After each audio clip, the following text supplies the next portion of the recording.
नमस्कार दोस्तों, आपका स्वागत है हमारे YouTube channel Raghav classes with essence sir में। तो हम कक्षा 8 का जो विज्ञान विषय का पहला चैप्टर था उसका पार्ट नंबर 2 शुरुआत कर रहे हैं। तो हम खाद तक पढ़ चुके थे, अब हम खाद के लाभ पढ़ेंगे। खाद की परिभाषा में कनेक्ट होने के लिए दोबारा बता देता हूँ। खाद जो है एक जैविक कार्बनिक पदार्थ होता है जो जंतुओं के अपशिष्टों जैसे सड़े गले मृत पदार्थ, पत्तियां आदि से प्राप्त किया जाता है। मुख्य रूप से ये जंतुओं के मल यानी गोबर से प्राप्त किया जाता है। इसमें क्या किया जाता था बच्चों, एक खड्डा खोद लेते थे। खड्डा खोदने के बाद उसमें गोबर वगैरह, सड़ी गली मृत पत्तियां वगैरह डाल देते थे, खुले में रख देते थे। अब बाहर उसमें क्या है कि सूक्ष्म जीवों के द्वारा उसको अपघटित किया जाता है। अपघटन के द्वारा वह खाद में परिवर्तित हो जाती थी। और मैंने आपको वर्मी कंपोस्ट के बारे में बताया था। वर्मी कंपोस्ट क्या होता है, अगर उस खाद के अंदर हम केंचुए भी मिला दें तो वो जो खाद तैयार होती है वो वर्मी कंपोस्ट होती है। तो अब हम आइए खाद खाद के उपयोग के लाभ। खाद के उपयोग के क्या क्या लाभ हैं, तो इसमें मैंने यहाँ पर 4 जो है लाभ लिख रखे हैं। अगर आपके एग्जाम्स में क्वेश्चन आता है कि खाद की परिभाषा और खाद के उपयोग के लाभ लिखिए, तो आप ये चारों के चारों लाभ वहाँ पे लिख सकते हैं आसानी से। थोड़ा याद तो करना ही पड़ेगा, तो इनको याद करिएगा। तो पहला जो लाभ क्या है कि खाद के उपयोग से मिट्टी का जो गठन है एवं जल अवशोषण क्षमता, मिट्टी का गठन यानी मिट्टी जो है भुरभुरी हो जाती है और सरंध्र हो जाती है। इससे क्या है, जल अवशोषण क्षमता आसानी से हो जाता है। जल उनके मिट्टी के अंदर ठहरा रहेगा, अवशोषित होगा तो पौधों की जड़ों में आसानी से चला जाएगा। इसके अलावा जो दूसरा हमारे पास लाभ है वह ये है कि जैविक खाद उर्वरक की अपेक्षा अधिक अच्छी मानी जाती है, क्योंकि इससे मिट्टी की उर्वरता बनी रहती है। मिट्टी की जो उर्वरता यानी उपज पैदा करने की क्षमता है वो लंबे समय तक बनी रहती है। अगर आप खाद की जगह फर्टिलाइजर यानी उर्वरक का उपयोग करते हो तो वहाँ पर क्या होगा, मिट्टी कुछ सालों तक तो उत्पादन करेगी, परंतु कुछ सालों बाद वह फसल उत्पादन करना बंद कर देगी, यानी वह जो मिट्टी है उसकी उर्वरता खत्म हो जाएगी। तो समझ रहे हो, वो बंजर भूमि टाइप हो जाएगी। इसके बाद जो तीसरा लाभ है वो मैंने अभी यहाँ पे बताया था आपको, घटन घटन जो है मिट्टी के खाद के उपयोग से मिट्टी भुरभुरी और सरंध्र हो जाती है। वे इससे क्या है, गैस विनिमय भी आसानी से होता है, जल अवशोषण भी आसानी से होता है। तो यही है, मिट्टी के गठन चेंज हो जाता है, वही है मुख्य रूप से। खाद के उपयोग से मिट्टी में जीवाणुओं की संख्या में वृद्धि होती है। देखिए, मैंने क्या बताया था आपको, जब खाद तैयार की जाती है तो जंतु अपशिष्टों को में खाद में खुले में छोड़ देते थे, जिस वजह से वहां पर क्या होता था, वो बाहरी जो जीवाणु है, अपघटक है, उसको अपघटित करते थे, सड़ाते थे, गलाते थे और फिर वह खाद बन जाती थी। तो यही खाद हम किसके अंदर डाल रहे हैं, खेतों के अंदर, इसलिए जीवाणुओं की संख्या में वृद्धि होगी।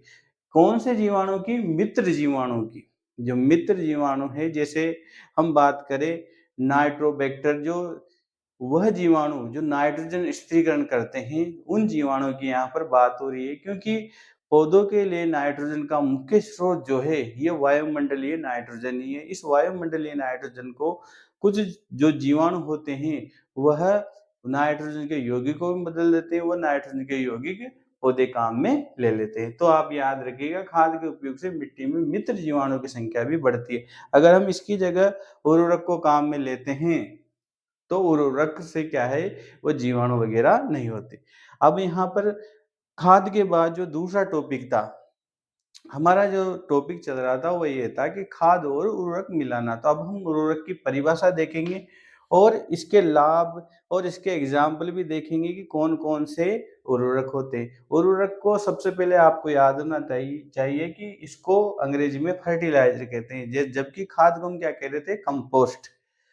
अब हम बात करें इसकी, तो यह एक रासायनिक पदार्थ है, जबकि खाद क्या था, एक जैविक पदार्थ, जैविक कार्बनिक पदार्थ था। और यह एक रासायनिक पदार्थ है जो विशेष पोषकों से समृद्ध होता है। यानी अलग अलग प्रकार की जो उर्वरक आते हैं उनमें अलग अलग प्रकार के पोषक तत्व पाए जाते हैं।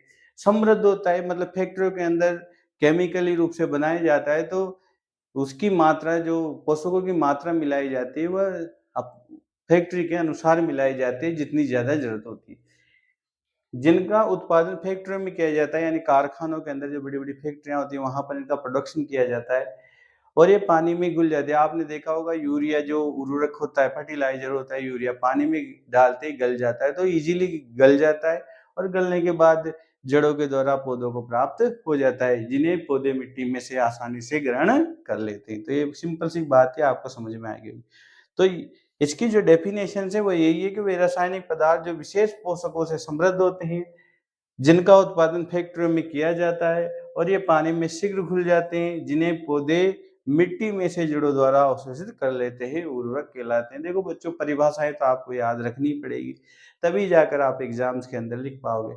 अगर आपको डेफिनेशंस याद नहीं रहेगी, देखो पहले तो चीज को समझना जरूरी है। अगर आपकी चीज समझ में आ जाती है, जैसे उर्वरक की परिभाषा समझ में आएगी, उसके बाद आप इसको याद करने का प्रयास करोगे कि कैसे याद करके वहां पे लिखना है। एक दो बार लिखोगे तो याद हो जाएगी। अब इसके एग्जाम्पल देखते हैं। इसमें यूरिया देखा होगा, खेतों में यूरिया छिड़कते हैं।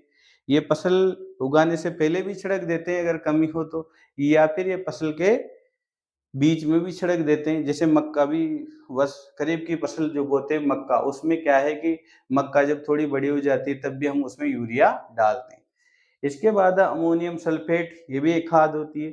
Super phosphate, potash, nitrogen, potassium और सॉरी नाइट्रोजन, फास्फोरस और पोटेशियम, ये भी जो है खाद के ही प्रकार हैं।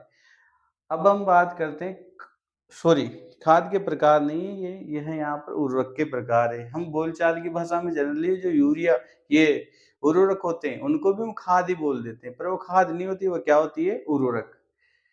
उर्वरक के उपयोग के लाभ, उर्वरक का उपयोग करने से क्या होता है, क्या लाभ मिलते हैं, तो इससे फसल उत्पादन ज्यादा मात्रा में होता है। देखिएगा, उर्वरक के उपयोग से फसलों की अच्छी उपज प्राप्त की जाती है। इसलिए आजकल आप लोगों ने देखा होगा खेतों में ज्यादातर उर्वरक खादों का, उर्वरक जो होते हैं उनका ही उपयोग किया जाता है। ये जो देसी खाद होती है, यानी कि जो खाद होती है जैविक खाद, उसका बहुत कम उपयोग किया जाता है।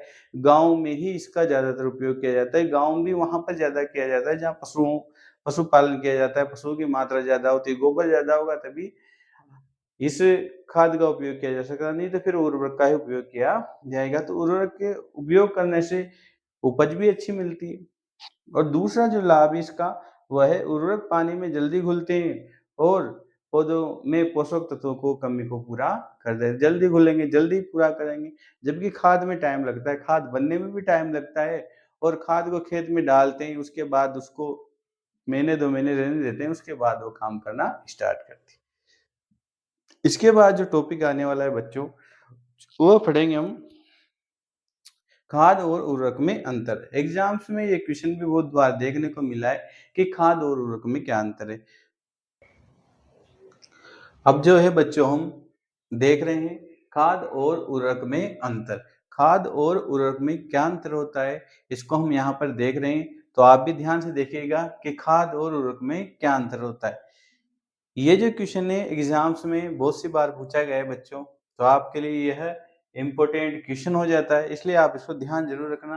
क्योंकि खाद और उर्वरक में क्या अंतर है, मान लो खाद और उर्वरक में हमें अंतर याद है, अगर उर्वरक से संबंधित क्वेश्चन आता है तब भी हम उसको सोल्व कर सकते हैं, और खाद से संबंधित क्वेश्चन आएगा तब भी हम उसको सोल्व कर सकते हैं। तो देखिएगा कैसे क्या क्या अंतर है इसमें। हमने ने खाद और उर्वरक के बारे में आपको बता ही दिया है, फिर भी इसके अंतर के बारे में हम देखते हैं। पहला जो अंतर दे रखा है वह है, खाद एक प्राकृतिक या नेचुरल पदार्थ है जो गोबर से बनाई जाती है। सिंपल सी चीज है, खाद एक प्राकृतिक पदार्थ है जो गोबर में पौधों के अवशेषों के विघटन से प्राप्त है। हम इसको क्या कर रहे थे, खड्डे में डाल रहे थे, खुले में डालने के कारण ये बाहरी जो बैक्टीरिया अपघटक जो थे इसको अपघटित कर रहे थे, विघटित कर रहे थे, उससे ये खाद प्राप्त हो रही थी। जबकि उर्वरक क्या था, उर्वरक फैक्ट्रियों में तैयार किया जा रहा था, यानी यह एक मानव निर्मित लवण है, मनुष्यों के द्वारा फैक्ट्रियों में बनाया जाता है। खाद खेतों में बनाई जाती है, खेतों में मतलब खेतों के साइड में गड्ढे खोद दिए जाते हैं, उनमें गोबर डालते रहते हैं, उसी के साथ पेड़ पौधों की पत्तियां वगैरह कचरा जो भी उसमें डाल देते हैं, इससे खाद तैयार हो जाती है। जबकि उर्वरक कहाँ बनाया जाता है, फैक्ट्रियों के अंदर बनाया जाता है, इसका प्रोडक्शन कहाँ होता है, फैक्ट्रियों के अंदर। सिंपल सी दो अंतर हो गए। तीसरा जो अंतर वह है खाद से मिट्टी की ह्यूमस प्रचुरता मात्रा में बनी रहती है। ह्यूमस क्या होती है? कार्बनिक यौगिक जो पदार्थ की जब मिट्टी जो होती है, मिट्टी बहुत सारी लेयर्स में यानी परतों में बनी होती है। जब ऊपर की परत हटाने के बाद जो दूसरी परत आती है, वह ह्यूमस वाली परत होती है, ब्लैक ब्लैक कलर की तरह की मिट्टी होती है। वह जो है खाद के डालने से वो बनी रहती है।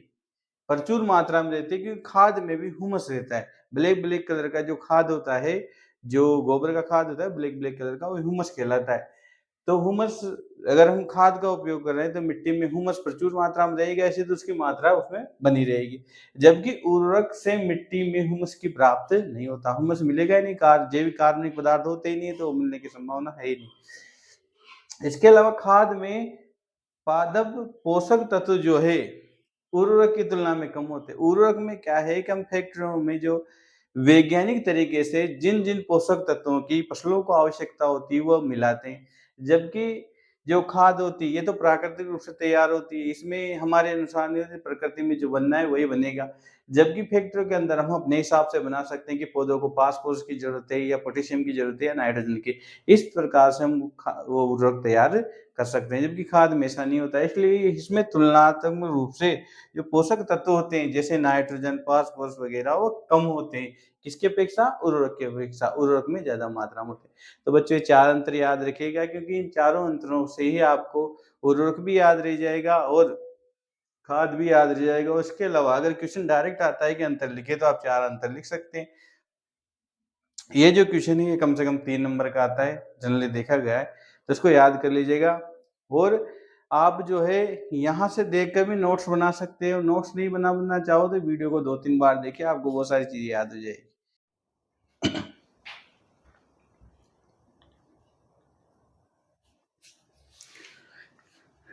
बच्चों, यहाँ पर हम उन क्वेश्चनों को भी बीच-बीच में देखते हुए चलेंगे, जो एग्ज़ाम में कठिनता के स्तर पर बन सकते हैं, यानी कठिन क्वेश्चन किस प्रकार एग्ज़ाम में बनाए जा सकते हैं। देखिए 70% पेपर तो सीधा ही आता है। ऐसा आता है कि बच्चा अगर थोड़ी मेहनत करता है, तो वह उसको सबको क्वेश्चनों को अटेंड कर सकता है। परंतु बच्चों 30% क्वेश्चन ऐसे आते हैं, जो हमें सोच समझ के आंसर देने रहते हैं। किताब में बीच में कुछ ऐसी जानकारियाँ दे रखी है, इन जानकारियों से क्वेश्चन बन सकता है। और क्वेश्चन क्या बन सकता है, वो मैंने यहाँ पर लिख रखा है कि मिट्टी की उर्वरता को बनाए रखने के लिए किसान को खेत में क्या करना चाहिए। तो तो बच्चों हम चैप्टर के बीच-बीच में उन क्वेश्चनों की भी चर्चा करने वाले हैं, जो कठिन क्वेश्चन बन सकते हैं एग्ज़ाम्स के अंदर। तो आइए इसी प्रकार का एक क्वेश्चन यहाँ पर देख रहे हैं। यह वह क्वेश्चन नहीं है जो किताब के चैप्टर खत्म होने के बाद किताब के पीछे दिए हुए हैं, वह क्वेश्चन नहीं है, ये क्वेश्चन किताब के अंदर का ही है और एक अच्छा क्वेश्चन बन सकता है, यानी कठिनता के स्तर का क्वेश्चन बन सकता है। तो देखिएगा क्वेश्चन क्या बन सकता है कि मिट्टी की उर्वरता को बनाए रखने के लिए किसान को क्या करना चाहिए? तो देखिए मिट्टी की उर्वरता जो है फसल बार-बार उत्पादन करने से कम हो जाती है। मैंने बीच में बताया था कि उर्वरक वगैरह के ज़्यादा काम में लेने से मिट्टी की जो उर्वरता है वह खत्म हो जाती है। उर्वरता का मतलब होता है, पहले तो ये समझिएगा बच्चों कि उर्वरता क्या होती है? उर्वरता का मतलब होता है मिट्टी का उपजाऊपन। यानी production capacity of the soil, यानी मिट्टी का जो उपजाऊपन है, पैदा करने की जो क्षमता है, वो उर्वरता होती है, उसको कैसे बनाए रखा जा सकता है। तो किसान को क्या करना चाहिए, ये मैंने 3 बिंदु लिख रखे हैं, ये तुम्हारी बुक्स के अंदर भी दे रखा है, ऐसा नहीं है कि आउट ऑफ सिलेबस, सिलेबस के अंदर ही पहला जो बिंदु है उर्वरता की, उर्वरक की जगह हमें जैविक खाद का उपयोग करना चाहिए। कौन-सी खाद उपयोग लेनी? वही जो खाद होती है, वही जैविक खाद होती है। उर्वरक को कम से कम काम में लेना चाहिए, काम में लेना ही नहीं चाहिए। इससे क्या होता है, उर्वरक को ज़्यादा यूज़ में करने से मिट्टी की जो उर्वरता है, वह खत्म हो जाती है। दूसरा जो है 2 फसलों के बीच में खेत को कुछ समय के लिए बिना फसल उगाए छोड़ देना चाहिए। यानी जैसे एक फसल की तो एक फसल के लिए उसको छोड़ दो, ताकि अगली फसल बुआए तब तक उसमें मिट्टी में उर्वरता पैदा हो जाए। तो ये भी एक तरीका है। दूसरा है फसल तीसरा है फसल चक्रण का उपयोग करना चाहिए। फसल चक्रण का उपयोग करना चाहिए। फसल चक्रण क्या होता है, तो आप समझिएगा, यहाँ पर एक टॉपिक ही ले लिया है मैंने कि फसल चक्रण क्या होता है। देखिए, एक फसल के बाद खेत में दूसरी किस्म की, देखो पहले तो एक किस्म की फसल उगा लो, फिर अगली जो दूसरी फसल बोनी है वो दूसरे किस्म की उगाने को ही हम फसल चक्र कहते हैं, फसल चक्रण कहते हैं। देखिएगा, एक फसल के बाद खेत में दूसरे किस्म की फसल को एकांतर क्रम में एक के बाद एक उगाने को ही हम क्या कहते हैं? फसल चक्रण कहते हैं। देखिए, बात जब कहने से समझ में नहीं आई तो एग्ज़ाम्पल से समझाई जाती है। तो मैं यहाँ पर उदाहरण देकर आपको समझा रहा हूँ, समझने का प्रयास करिएगा कि पहली फसल के रूप में जैसे फलीदार फसल सोयाबीन उगाया आपने। पहली फसल क्या उगाई? सोयाबीन, फलीदार है, फली। तो दूसरी फसल हम उगा सकते हैं गेहूँ की फसल। इसमें फली नहीं आती, इसमें बालें आती है। गेहूँ की फसल उगा सकते हैं। इससे मिट्टी को क्या है, नाइट्रोजन की का पुनः भरण या पुनः पूरण हो जाता है। कैसे होता है देखिएगा, समझिएगा। जो ये फलीदार फसलें होती है, जो फलीदार फसलें होती है, उनकी जड़ों में जो गांठियां पाई जाती है, ग्रंथिकाएं पाई जाती है, उनके अंदर लेग्यूमिनस जो पौधे होते हैं उनके अंदर बैक्टीरिया होता है। कौन सा बैक्टीरिया होता है? राइजोबियम। उन गांठों के अंदर राइजोबियम बैक्टीरिया होता है। ये क्या करता है? वायुमंडलीय नाइट्रोजन को उसके नाइट्रोजन के यौगिकों में बदल देता है। वायुमंडलीय जो नाइट्रोजन होती है, वायुमंडल में 78% नाइट्रोजन है। उस वायुमंडलीय नाइट्रोजन को यह जो बैक्टीरिया है राइजोबियम किसको किसमें बदल देता है? नाइट्रोजन के यौगिकों में, जो मिट्टी में आ जाते हैं। और मिट्टी से किसमें आ जाएंगे? पौधों के अंदर आ जाएंगे। और मिट्टी में भी बने रहते हैं, जितना मिट्टी पौधे काम ले सकते हैं उतना ले जाते हैं, बाकी मिट्टी में बने रहते हैं। जब हम अगली फसल बोते हैं तो अगली फसल बोने के दौरान वह जो नाइट्रोजन के यौगिक है वो अगली फसल के लिए भी काम में आ जाते हैं। तो इस प्रकार जो नाइट्रोजन की कमी हो रही है मिट्टी के अंदर वो बनी रहती है। किसकी वजह से? फसल चक्रण की वजह से। तो इसलिए हमें फसल चक्रण का भी उपयोग करना चाहिए। इससे क्या है, मिट्टी में जो है उर्वरता बनी रहती है। ये जो यहाँ पर मैंने नाइट्रोजन स्थिरीकरण के बारे में बात की, यह जो अगला चैप्टर आने वाला है, जो 60 के अंदर एक चैप्टर है सूक्ष्म जीव, उसके अंदर विस्तार पूर्वक समझाया गया है। मैं भी आपको वहां पर जब आएगा ये टॉपिक विस्तार पूर्वक समझाएंगे। तो बच्चों, आपको समझ में आ गया होगा ये क्वेश्चन जो बनेगा उसके क्या क्या आंसर देने। आपको उर्वरता बनाए रखने के लिए 3 चीजें, एक तो उर्वरक की जगह जैविक खाद का उपयोग करें। एक फसल बो दो, फिर एक मतलब ऋतु छोड़ दो फसल बोने की, फिर वापस फसल बो दो। ये भी एक तरीका है। या फिर फसल चक्रण का उपयोग। फसल चक्रण क्या है? एक बार एक किस्म की फसल बो दो, दूसरी बार दूसरी किस्म की फसल बो दो। इस तरह किया जा सकता है। ठीक है बच्चों, अब बात करते हैं दोस्तों हम सिंचाई की। सिंचाई जो है क्या है? निश्चित समय अंतरालों में खेतों में जो फसल होती है उसको जल देने की प्रक्रिया क्या कहलाती है? सिंचाई कहलाती है। ध्यान रखिएगा, बहुत ही सिंपल डेफिनेशन है। एक तरह से फसल में जो हम पानी देते हैं, पानी कब देते हैं? निश्चित समय अंतरालों के में पानी देते हैं, निश्चित समय अंतरालों के बाद। ऐसा नहीं है कि अपन लगातार पानी दे रहे हैं या फिर एक बार दे दिया दूसरी बार नहीं दे रहे। पानी अपन को जो फसल में देना है वो निश्चित समय अंतरालों के बाद देना है। इसीलिए इसकी जो डेफिनेशन, सटीक डेफिनेशन ये बनती है कि निश्चित समय अंतरालों में खेतों में जो फसल होती है उसको जल देने की प्रक्रिया क्या कहलाती है? सिंचाई कहलाती है। ये आपको ध्यान रखना है। सिंचाई की डेफिनेशन बहुत सी बार एग्जाम से पूछी गई, तो आप ये लिख सकते हो। अब यहाँ पर क्या है कि इसमें जो पैराग्राफ दे रखा है उसमें एक क्वेश्चन निकल के आ रहा है जो इम्पोर्टेंट क्वेश्चन है। मैंने आपको बीच बीच में बहुत सारे क्वेश्चन बताए, ये भी एक बीच का क्वेश्चन है। अगर एग्जामिनर को थोड़ा हट के क्वेश्चन बनाना होगा, थोड़ा लेवल का क्वेश्चन बनाना होगा, तो वो इस तरह के क्वेश्चन बनाएगा। क्वेश्चन क्या बन रहा है देखिएगा, फसल को सिंचाई की आवश्यकता क्यों होती है? अब फसल को सिंचाई की आवश्यकता क्यों होती है, इसका आंसर आपके पास भी है, आप भी बता सकते हैं। पर हमको लिखना क्या पड़ेगा, वहां लिखेंगे कैसे, क्या चीजें लिखनी है, तो इसके बारे में बात करते हैं। तो देखो, जीवित रहने के लिए सभी जीवों को जल की आवश्यकता होती है। सभी जीव यानी पेड़ पौधे हो चाहे जंतु, सभी को जल की आवश्यकता होती है। और पौधे वर्धन प्रवर्धन के लिए जल का विशेष महत्व है।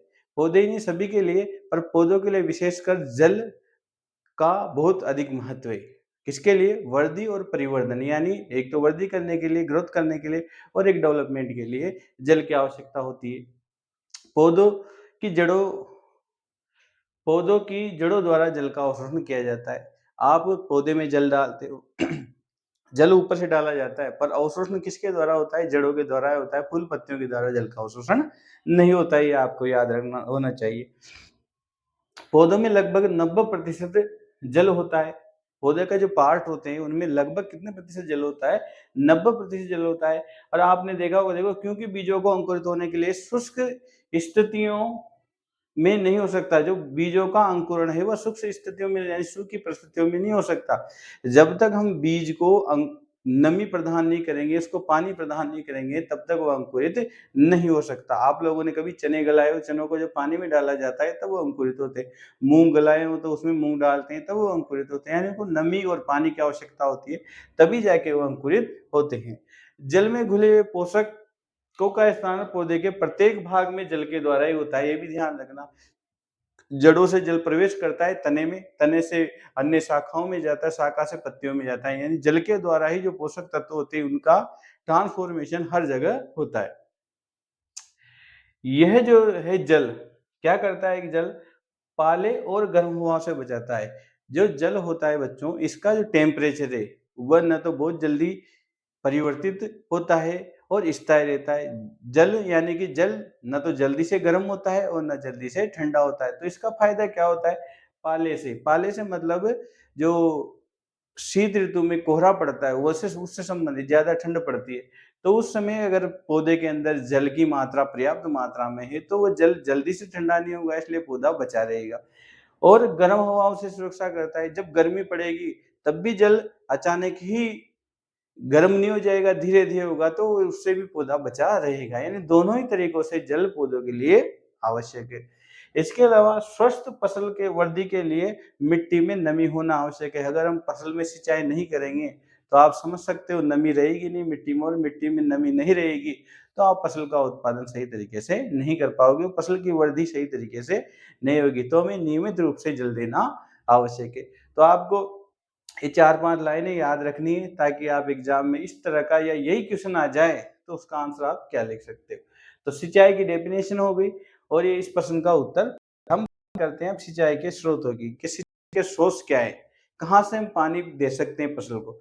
तो कुएं, जलकूप, तालाब, झील, नदियां, बांध आदि से हम पानी सप्लाई कर सकते हैं खेतों में। अब बात करते हैं बच्चों सिंचाई की विधियों की। सिंचाई में कौन कौन सी विधियां आती है? देखिए सिंचाई की जो विधियां हैं उनको हम दो भागों में बांट रहे हैं। पहली जो विधि है वह विधि है बच्चों सिंचाई की पारंपरिक तरीके, सिंचाई के पारंपरिक तरीके या विधियां। और दूसरी है सिंचाई की आधुनिक विधियां। देखो पारंपरिक तरीकों में आते हैं ट्रेडिशनल मेथड, जो पुराने जमाने से हम काम में लेते हुए आ रहे हैं, और आधुनिक विधियों में उन विधियों को काम में लिया जाएगा जो आधुनिक समय में हम काम ले रहे हैं। तो आइए हम पहले बात करते हैं सिंचाई के पारंपरिक तरीकों की। अब हम सिंचाई की विधियों के बारे में बात कर रहे हैं कि सिंचाई की जो 2 विधियां बताई मैंने, एक तो थी परंपरागत विधि। परंपरागत विधि वह विधियां होती है या वह तरीके होते हैं जिन्हें लोग पहले के ज़माने में यूज़ करते थे या फिर कुछ जगहों पर अभी भी यूज़ की जाती है, काम में ली जाती है। ऐसी विधियां पारंपरिक विधियां या पारंपरिक तरीके या फिर इनको इंग्लिश में ट्रेडिशनल मेथड कहते हैं। तो आइए देखते हैं सिंचाई के पारंपरिक तरीके क्या है। कुओं तथा झीलों एवं नहरों में उपलब्ध है। जल कहाँ होगा? कुओं के अंदर होगा, नहरों में होगा, नदियों में होगा, झीलों में होगा। वहाँ जो जल होता है उसको निकाल कर खेतों तक पहुँचाने के विभिन्न तरीके विभिन्न क्षेत्रों में अलग-अलग है। क्योंकि क्या होता था बच्चों, कहीं पे ज़मीन समतल होती थी, कहीं पे ऊबड़-खाबड़ होती, तो अलग-अलग जगह पर जो ये पारंपरिक तरीके थे वो भी अलग-अलग तरीके यूज़ किए जाते थे। तो इसमें क्या है, या तो मवेशी काम लेंगे या मजदूर काम लेते थे। देखो वहाँ लिखा हुआ है कि मवेशी अथवा मजदूर इन विधियों में इस्तेमाल किए जाते थे। यह सस्ते होते थे, परंतु इनकी जो दक्षता थी, इनकी जो दक्षता है बच्चों वह कम हुआ करती थी। यानी कि काम मेहनत ज़्यादा करनी पड़ती थी और काम कम होता था। इसे हम दक्षता कम कहते हैं। अगर काम कम करना पड़े और मेहनत कम करनी पड़े और काम ज़्यादा हो जाए तो इसे हम ज़्यादा दक्ष कहेंगे। तो ये कम दक्ष थे यानी कि मेहनत ज़्यादा करनी पड़ती थी और काम भी कम होता था।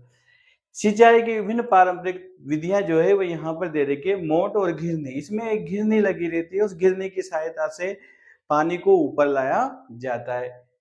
बुक्स के अंदर फोटो दे रखा है, मैं भी यहाँ पे स्क्रीन पे 2-3 फोटो लगा दूंगा, आप देख लीजिएगा। वो जो फोटो है वो ध्यान रखना, क्योंकि ये एग्जाम में आए तो आपसे पूछ ले जाए कि किसका फोटो है, तो आपको ध्यान रखना है। मोट या घिरनी जो है इसे क्या है बेल वगैरह से बेवंशों से खींचा जाता है, पानी आके घिरनी पर एक वो लगी नहीं होती, चेन लगी होती है, उससे घूमती है, चेन घूमने के कारण पानी आता रहता है और वापस चेन जाती है, पानी लेके आती है, इस प्रकार होता है।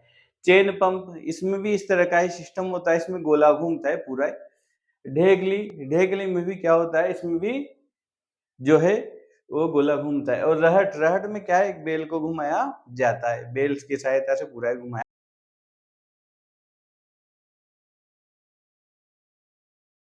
जाता है। आपको स्क्रीन पे फोटो दिख रहे होंगे, इन फोटो को देख लीजिए ताकि क्या है ये सारी चीजें आपके समझ में आए, क्योंकि इमेज देखने से ज्यादा लंबे समय तक हमें चीजें याद रहती है, हमारा माइंड जो है इमेज को याद रखता है। तो ये जो सिंचाई के तरीके थे, आपको याद क्या रखना है बच्चों, एक तो इन तरीकों के नाम याद रखना कि कौन कौन सी विधियां जो है परंपरागत विधियां हैं, क्योंकि एग्जाम में क्वेश्चन ये आ सकता है कि सिंचाई की परंपरागत विधियों के नाम लिखिए, तो आप इन विधियों के नाम याद रखना, मोट, चेन पंप, डेगली, रहट इत्यादि।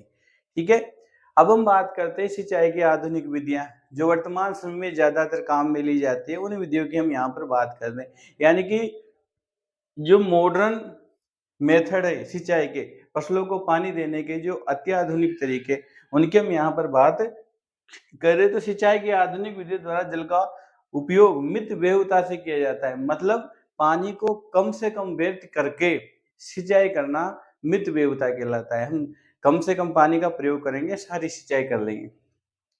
जल को ऊपर खींचने के लिए किसका प्रयोग करेंगे, पंप का, मोटर पंप लगी होगी उसका प्रयोग करेंगे।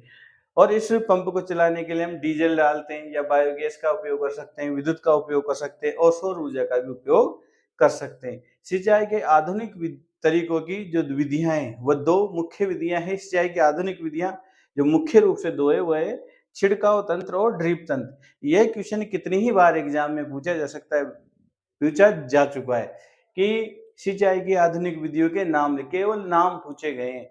हो सकता है आगे इस प्रकार से क्वेश्चन आ सकता है कि सिंचाई की जो दो विधियां हैं, सिंचाई की विधियां जो दे रखी है उन पर टिप्पणी कीजिए, तो आपको दो दो तीन तीन लाइन इन पे लिखना भी आना चाहिए, वो भी अभी मैं बताऊंगा। परंतु ये दोनों विधियों के नाम आपको याद रहने चाहिए। एक तो सिंचाई की परंपरागत जो विधियां हैं उनके नाम आपको याद रहने चाहिए, और सिंचाई की जो आधुनिक विधियां हैं उनके दोनों के नाम आपको याद रहने चाहिए। पहला है छिड़काव तंत्र और दूसरा है ड्रिप तंत्र। इसको इंग्लिश में कहते हैं स्प्रिंकलर सिस्टम और इसको कहते हैं ड्रिप सिस्टम। ठीक है बच्चों, तो ये विधियां आप ध्यान में रखिएगा। अब इनको हम डिटेल से पढ़ेंगे, छिड़काव तंत्र और ड्रिप तंत्र को एक एक करके डिटेल से यहाँ पर हम पढ़ेंगे। तो बच्चों अब हम बात करने जा रहे हैं सिंचाई की जो आधुनिक विधियां थी, सिंचाई की जो आधुनिक विधियां थी उनके बारे में हम बात करने जा रहे हैं। सिंचाई की आधुनिक विधियों में हमने दो विधियों की बात की थी, एक था छिड़काव तंत्र और दूसरा था ड्रिप तंत्र। मैंने कहा था इन दोनों विधियों के नाम आपको याद रखने, इन दोनों विधियों के नाम आपको याद रखने ही पड़ेंगे, तभी जाके एग्जाम में आप लिख सकते हो। देखिए, आपसे क्वेश्चन अगर ये आता है कि सिंचाई की आधुनिक विधियों के नाम लिखिए, तो आप ये दोनों विधियों के नाम लिख दिए का कि छिड़काव तंत्र और ड्रिप तंत्र। परंतु क्वेश्चन ये आ जाता है कि छिड़काव तंत्र और ड्रिप तंत्र पर टिप्पणी कीजिए, कमेंट्स कीजिए या इन पे कुछ लिखिए, या फिर सिंचाई के जो आधुनिक विधियां हैं उनको थोड़ा विस्तार पूर्वक समझाइए। तो हमें ये लिखना आना चाहिए, इनके बारे में और भी जानकारी होनी चाहिए ताकि हम जो है इनको समझ सकें, इनके बारे में लिख सकें। तो पहला जो छिड़काव तंत्र है उसके बारे में पढ़ रहा हूँ। इस विधि का उपयोग जो है असमतल भूमि पर किया जाता है। असमतल भूमि का मतलब होता है जहां पर भूमि उबड़ खाबड़ होती है वहां पर इस विधि का उपयोग किया जाता है। यानी समतल नहीं होगी, कहीं पे ऊंची कहीं पे नीची, तो इस तरह की जमीन जहां पर होगी वहां पर किस विधि का प्रयोग किया जाएगा, छिड़काव तंत्र का उपयोग किया जाएगा। और जहां पर जल कम मात्रा में उपलब्ध होता है, देखो दोनों ही विधियां वहीं पे यूज की जाती है जहां पर जल कम मात्रा में होता है, तो ये अधिक दक्ष है। मैंने इससे पहले जो विधि पढ़ाई थी आपको परंपरागत, वो कम दक्ष थी, ये अधिक दक्ष है, यानी कि इनमें मेहनत कम करनी पड़ती है और सिंचाई ज्यादा एरिया में हो जाती है, मतलब काम ज्यादा हो जाता है जो अधिक दक्ष है। तो ये उन्हीं एरिया में ज्यादा काम में ली जाती है, हालांकि हर जगह काम ले सकते हैं, पर जहाँ पानी की कमी है वहां के लिए बहुत अच्छा तरीका है ये। इसमें क्या किया जाता है बच्चों, इसमें जो है एक मुख्य पाइप होता है, पंप, एक तो पंप लगा होता है, पंप लगा है, ये पंप, और एक मुख्य पाइप में समान दूरी पर हम क्या लगा देते हैं, खड़े पाइप लगा देते हैं। अब इन पे नोजल लगे होते हैं। अब ये नोजल क्या है, घूमते हैं और पानी की बौछार छोड़ते हैं, घूमते हैं और पानी की बौछार छोड़ते हैं। तो ऐसा लगता है जैसे पानी की बारिश हो रही है। तो आपको समझ में आ गया होगा, एक मुख्य पाइप होता है, उसमें समान दूरी पर कुछ खड़े ऊर्ध्व पाइप लगे होते हैं, जो प्रेशर के साथ पानी निकलते हैं, उनके ऊपर जो नोजल लगे हुए थे वो घूमते हैं, घूमने से क्या निकलता है, फव्वारे की तरह पानी निकलता है, जैसे बरसात हो रही है। तो देखिए इसमें यहाँ यही लिख रखा है कि ऊर्ध्व पाइप नलों के ऊपरी सिरों पर घूमने वाले नोजल लगे होते हैं। कौन से नोजल लगे होते हैं, घूमने वाले, जो चारों तरफ पानी की बारिश की तरफ पानी को पहुंचाएंगे। जब पंप की सहायता से मुख्य धारा में जल भेजा जाता है, तो वह घूमते हुए नोजल से बाहर निकलता है। घूमते हुए नोजल से बाहर निकलेगा तो चारों तरफ छिड़काव होगा। इसका छिड़काव पौधों पर इस प्रकार होता है जैसे बारिश हो रही हो। कैसे होता है, जैसे बारिश हो रही हो, ऐसा लगता है। इसका छिड़काव जो है, छिड़काव लोन, बड़े बड़े जो बागान होते हैं, चाय के बागान होते हैं, लोन होते हैं, कॉफी की जो खेती होती है, और कहीं भी अन्य फसलों में भी इसका उपयोग किया जाता है, और भी फसलों में इनका उपयोग कर सकते हैं। तो अत्यंत उपयोगी है, बहुत काम के। ये अधिक दक्ष से मैंने बताया थी, यानी कि कम पानी को हम ज्यादा जगह पर उपयोग में ला सकते हैं। तो समझ में आ गया।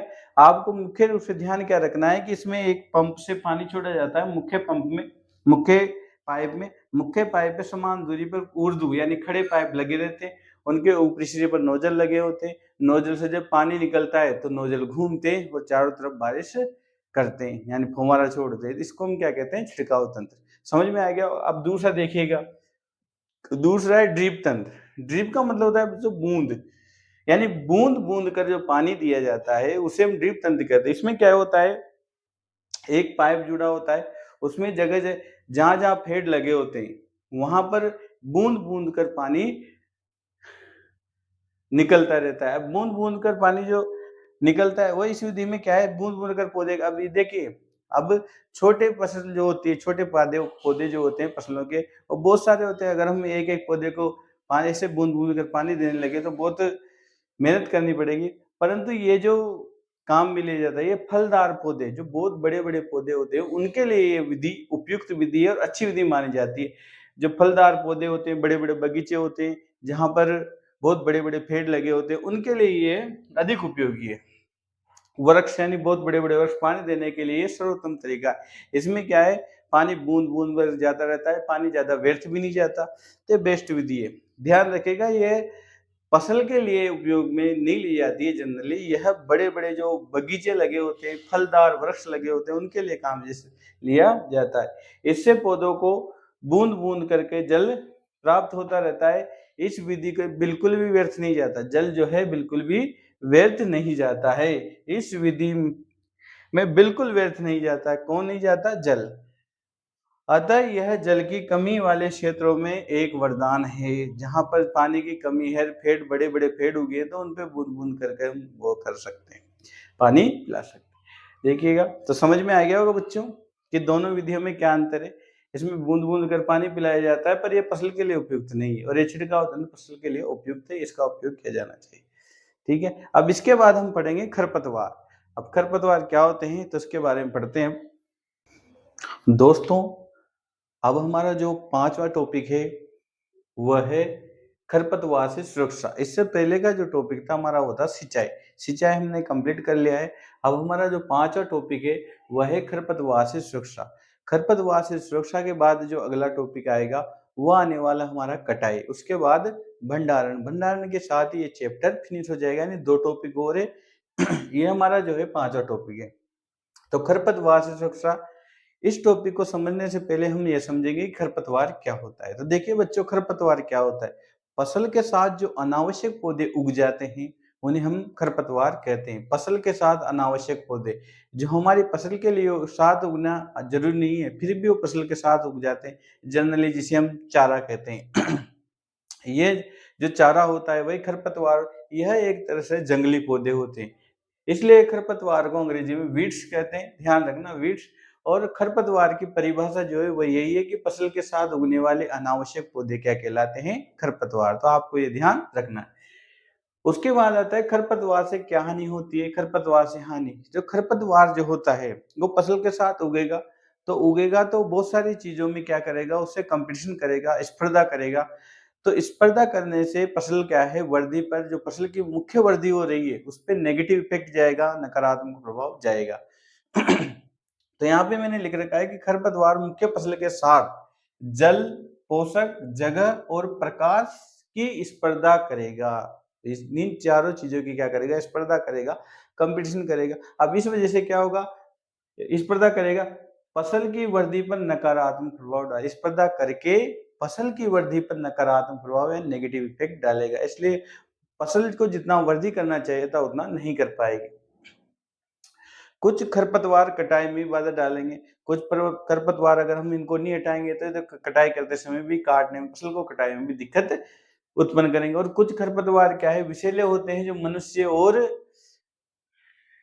पशुओं के लिए भी हानिकारक होते हैं। इसलिए खरपतवारों को हटाना जरूरी होता है। खरपतवार बहुत सारे प्रकार के होते हैं, तो उनको अलग अलग तरीके से हटाया जाता है। तो अब हमारे सामने समस्या क्या आ रही है, खरपतवार। तो खरपतवार को नियंत्रण कैसे किया जाए, तो देखिएगा, खरपतवार नियंत्रण करने का तरीका है निराई। जो खरपतवार हम उखाड़ के फेंक देते हैं, हटा देते हैं, इसको हम कहते हैं निराई। ध्यान रखना, कभी कभी एग्जाम में ये भी पूछा गया है कि निराई क्या होती है। तो निराई क्या है, खरपतवार हटाने को निराई कहा जाता है।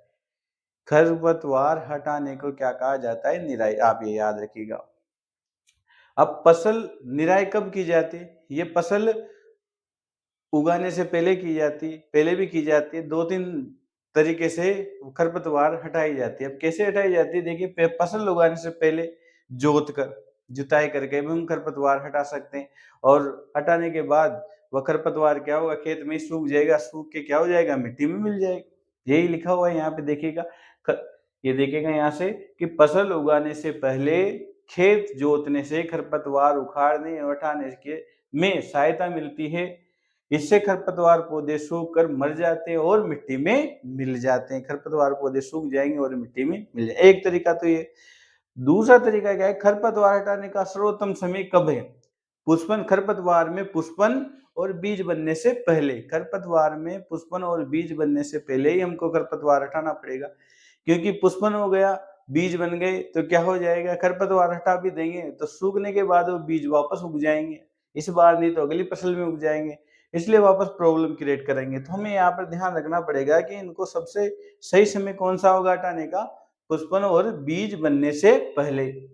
खरपतवार को पौधों को हाथ से जड़ सहित उखाड़ के, एक तरीका तो ये, जड़ सहित हाथ से उखाड़ दो ताकि उसका कुछ अवशेष ही उसमें नहीं रहेगा, तो दोबारा उगने के चांस नहीं है। या फिर भूमि के पास से उसको काट दो, ये भी एक तरीका है। समय समय पर हटा दिया जाता है। इसके लिए खुरपी जो होती है, खुरपी, उसकी सहायता से, हेरो भी खुरपी की तरह होता है, उसकी सहायता से हम खरपतवार को उखाड़ देते हैं, निकाल देते हैं। ये तरीका। अब आता है हमारे पास खरपतवार नाशी। जो कुछ केमिकल होते हैं उनका उपयोग किस प्रकार किया जाता है, तो खरपतवार नाशी के बारे में हम पढ़ेंगे। अब जो हम पढ़ने जा रहे हैं वो खरपतवार नाशी। खरपतवार नाशी जो है बच्चों, यह वह रसायन है, वह केमिकल है जिनसे हम खरपतवार को नियंत्रित कर सकते हैं। देखो, खरपतवार को नियंत्रित, अभी हमने पढ़ा कि खरपतवार का नियंत्रण जो है वो उन्हें उखाड़ कर या जुताई करके किया जा सकता है।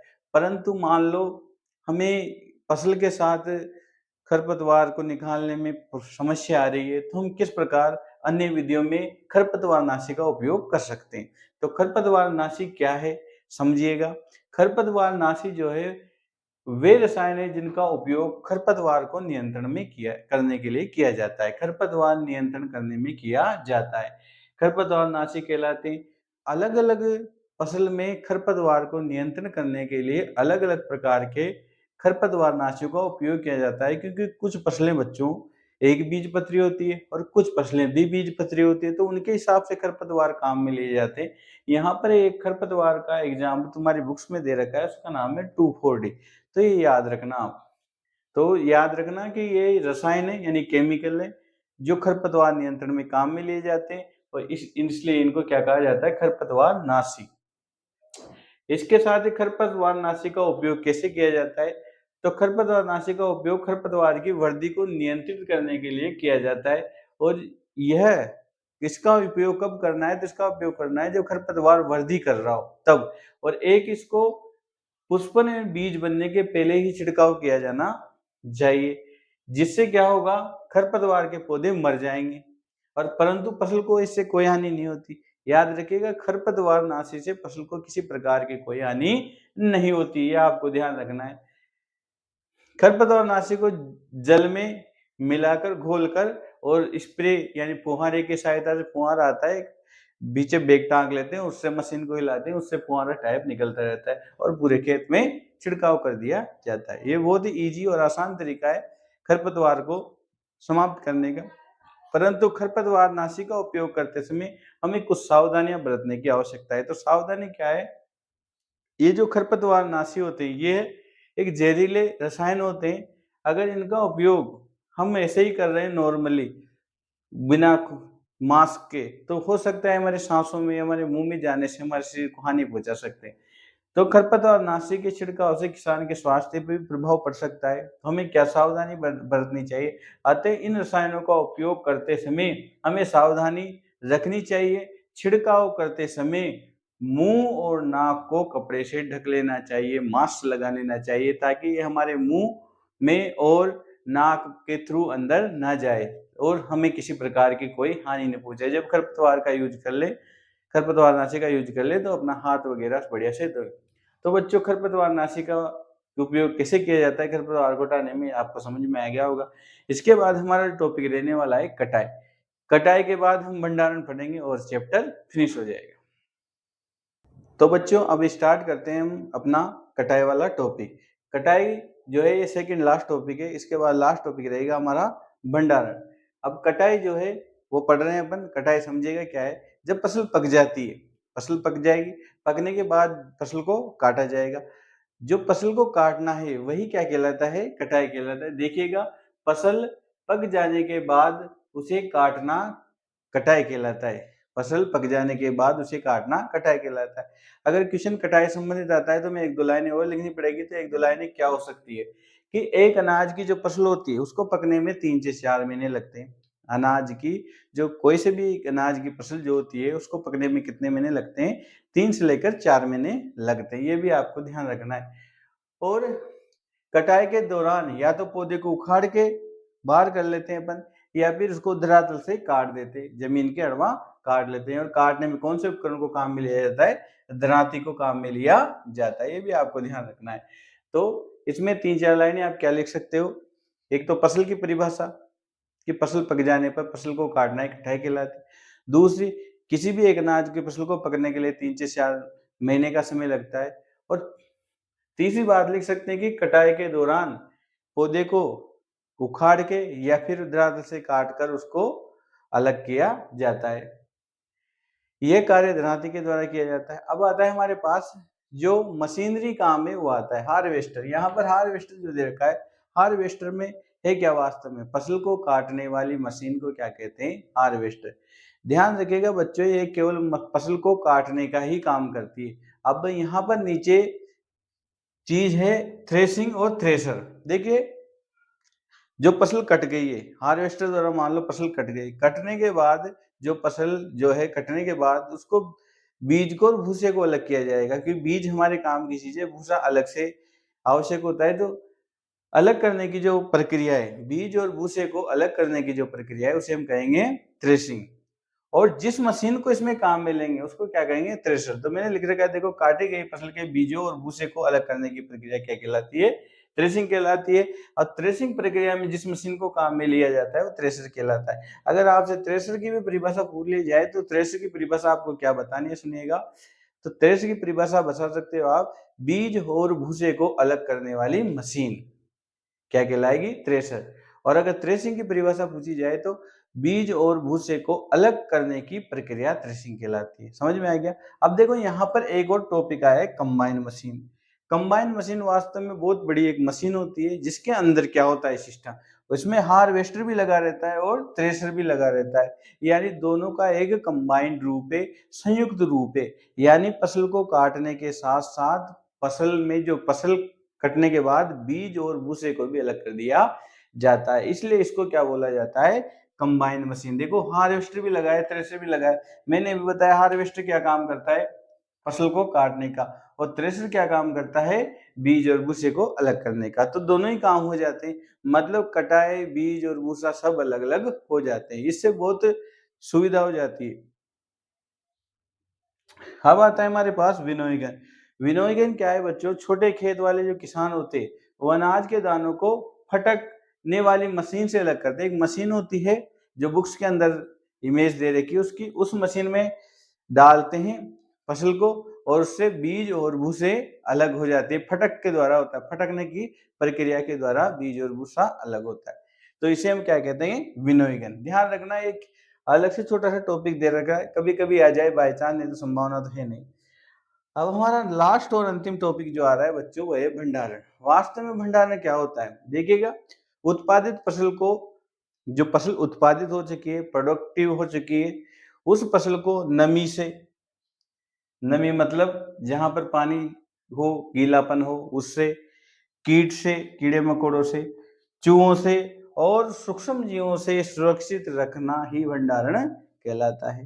तो समझ में आ गया वो भंडारण क्या है, उत्पादित फसल को नमी, कीट, चूहों और सूक्ष्म जीवों से बचाने की या सुरक्षित रखने को भंडारण कहा जाता है। क्योंकि हमें फसल को लंबे समय तक भंडारित रखना पड़ता है कभी कभी, तो उसको किस प्रकार भंडारित किया जाता है इसके बारे में हम बहुत सारी चीजें पढ़ते हैं। बच्चों, जब हम उत्पादित फसल को भंडारित करते हैं तो हमें बहुत सारी चीजों का ध्यान रखना पड़ता है। देखिएगा, ये भंडारण वाला जो क्वेश्चन है लास्ट ईयर एग्जाम में पूछा गया है कि भंडारण, फसल भंडारण को समझाइए। तो उसमें फसल भंडारण की परिभाषा तो हमें लिखनी ही थी, उसके साथ साथ कुछ 2-4 लाइनें और लिखनी पड़ती है ताकि एग्जामिनर जो है पेपर चेक करने, आंसर चेक करने वाला हमें पर्याप्त मात्रा में अंक दे सके। तो और क्या लिख सकते हैं, तो इसके भंडारण से संबंधित कुछ सावधानियां और भी है जो यहाँ पर बुक्स के अंदर दे रखी है, तो उनको कुछ सावधानियों को मैंने यहाँ पर लिखा हुआ है। आप इनको आराम से इजीली वे में याद कर सकते हैं क्योंकि ये नॉर्मल वे में हम घरों पर करते हैं।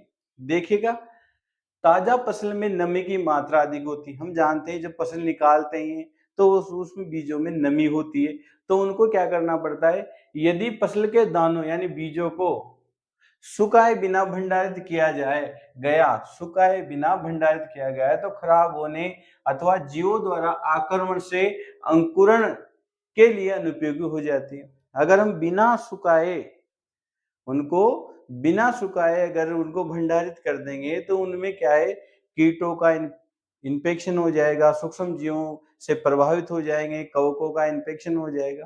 तो इस बात का ध्यान रखना है। तो हमें अगर ऐसा हो जाता है, उनके अंदर जीवों का आक्रमण हो जाता है, तो वो अंकुरण के लिए यानी बीज पैदा मतलब पौधा पैदा करने के लिए अनुपयोगी हो जाएंगे। तो हमें क्या करना चाहिए, अतः भंडारण से पहले दानों को धूप में सुखाना चाहिए जिससे उनमें, उनकी नमी में कमी आ सके। और सुखाते ही हम जनरली भंडारण से पहले जो बीज होते हैं उनको क्या करते हैं, धूप में सुखाते हैं। इससे होगा क्या, इससे जो कीट पीड़क है, जीवाणु एवं कवक से सुरक्षा हो जाएगी। जो कीट पीड़क है उनसे भी सुरक्षा हो जाएगी, जीवाणु से भी सुरक्षा हो जाएगी और कवकों से भी सुरक्षा हो जाएगी। किसान जो है अपनी फसल उत्पादन का भंडारण, जो फसल निकल जाती है सुखाने के बाद, वो या तो जूट के बोरों में करता है या धातु के बड़े बड़े जो पात्र होते हैं जिन्हें हम बीन्स कहते हैं उनके अंदर ये सुरक्षित रखता है। परंतु अगर हम बात करें बड़े पैमाने पर, बीजों का बड़े पैमाने पर भंडारण साइलो और भंडार गृहों में किया जाता है। भंडार गृह तो घर की तरह, घर की तरह ही कुछ बनाए जाते हैं जिनमें क्या है, ऊपर एयर पास करने के लिए कुछ केबिन लगे होते हैं। और साइलो भी इस तरह के गोल गोल बीन्स की तरह बड़े बड़े पात्र होते हैं, उनमें भी एयर पास करने के लिए कुछ डक्ट लगे होते हैं। तो इनके बड़े पैमाने पर, देखो बड़े पैमाने पर साइलो और भंडार गृहों का उपयोग किया जाता है फसल भंडारण करने के लिए, जिससे पीड़क जैसे चूहों और कीटों से सुरक्षा हो सके। चूहों और कीटों से सुरक्षा होना भी जरूरी है।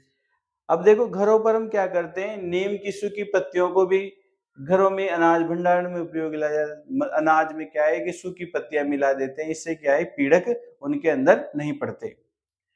बड़े भंडार घरों अनाजों में पीड़क और सूक्ष्म जीवों से सुरक्षित रखने के लिए रासायनिक उपचार भी किया जाता है। फसलों का क्या किया जाता है? रासायनिक उपचार भी किया जाता है। अब देखो अंतिम छोटा सा एक टॉपिक और दे रखा है लास्ट में, वो क्या है? पशुपालन। पशुपालन है क्या? देखिए घरों या फार्मों पे, फार्म हाउस होते हैं ना उनपे, घरों या फार्मों पर पालने वाले फालतू पशु जैसे गाय, भैंस, बकरी, पशुओं के लिए उचित भोजन, आवास एवं देखभाल बड़े पैमाने पर की जाती है, तो इसे क्या कहते हैं? पशुपालन। पर ये देखो घरों या फार्मों पर, घरों या फार्मों पे किया जाता है।